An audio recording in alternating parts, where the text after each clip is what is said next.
Hello everyone, welcome to my channel Rishu's kitchen and health. అందరూ ఎలా ఉన్నారండి? బాగున్నారా? మనం వంటింట్లో ఎన్నో వస్తువుల్ని వాడుతూ ఉంటాం. వాటిల్లో మిక్సీ జార్లు కూడా ఒకటి. ఈరోజు మిక్సీ జార్ అడుగు భాగాన్ని 3 ways లో ఎలా క్లీన్ చేసుకోవాలో ఈ వీడియోలో చూద్దాము. ముందుగా ఈ మిక్సీ జార్లో అడుగు భాగాన్ని గమనించండి. నల్లగా పేరుకొని పోయింది కదా మురికి మొత్తం. చట్నీలు, పొడులు, జ్యూసులు, పేస్ట్లు అంటూ వంటల కోసం మిక్సీ జార్లను వాడతాం, కానీ వాటిని సరిగ్గా శుభ్రం చేయమండి. అలా చేయకపోవడం వల్ల హెల్త్ ఇష్యూస్ వస్తాయి. ఇప్పుడు ప్రాసెస్ 1 చూద్దాం.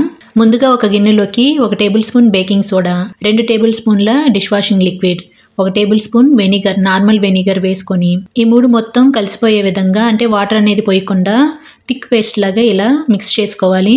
ఇలా మిక్స్ చేసుకున్న ఈ మిశ్రమాన్ని మిక్సీ జార్ అడుగు భాగాన కొద్దిగా ఎక్కడైతే ఎఫెక్టెడ్ ఏరియా ఉంటుందో ఆ ఏరియాలో ఇలా థిక్గా అప్లై చేసుకొని ఒక 15 నిమిషాల పాటు, అంటే ఈ పేస్ట్ మొత్తం థిక్గా అయ్యేంత వరకు అలా వదిలేయాలి.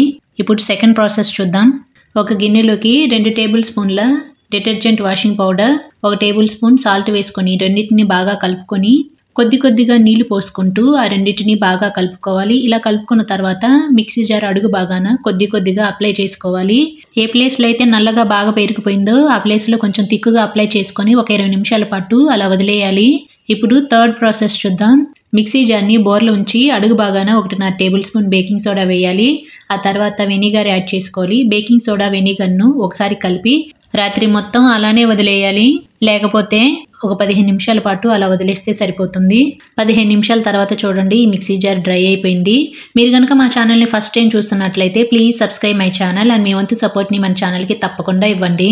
మన ఇంట్లో టూత్ బ్రష్లు ఉంటాయి కదా మిగిలిపోయినవి, వాటిల్లో పెద్దవి కాకుండా ఇలా చిన్న సైజ్ బ్రష్ తీసుకొని ఈ మిక్సీ జార్ అడుగు భాగాన బాగా రుద్దాలి.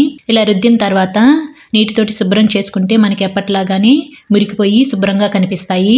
ఇన్ కేస్ మీకు మురికిపోలేదంటే మళ్ళీ ఒకసారి నీటితోటి శుభ్రం చేసుకొని ఎక్కడైతే మురికి ఎక్కువగా ఉంటుందో ఆ ప్లేస్లో మళ్ళీ బ్రష్ పెట్టి 4-5 సార్లు ఈ మురికిపోయేంత వరకు క్లీన్ చేసుకోవాలి. అలాగే సైడ్ భాగాన మనం ఎంత శుభ్రం చేసినా కానీ తెల్ల చారల్లాగా ఉంటాయి, అంటే ఉప్పు చారల్లాగా పేరుకొని పోయి ఉంటుంది.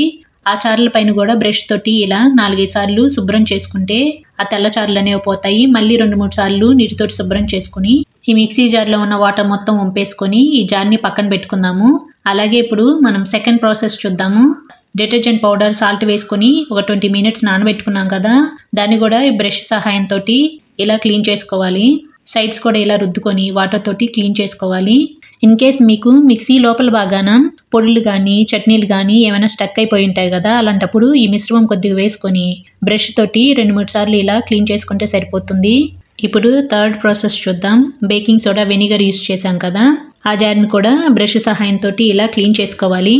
మీరు వెనిగర్కి బదులుగా నిమ్మకాయని 2 ముక్కలుగా కట్ చేసుకొని బేకింగ్ సోడా పైన ఈ నిమ్మరసాన్ని పిండైనా సరే జార్స్ని క్లీన్ చేసుకోవచ్చు.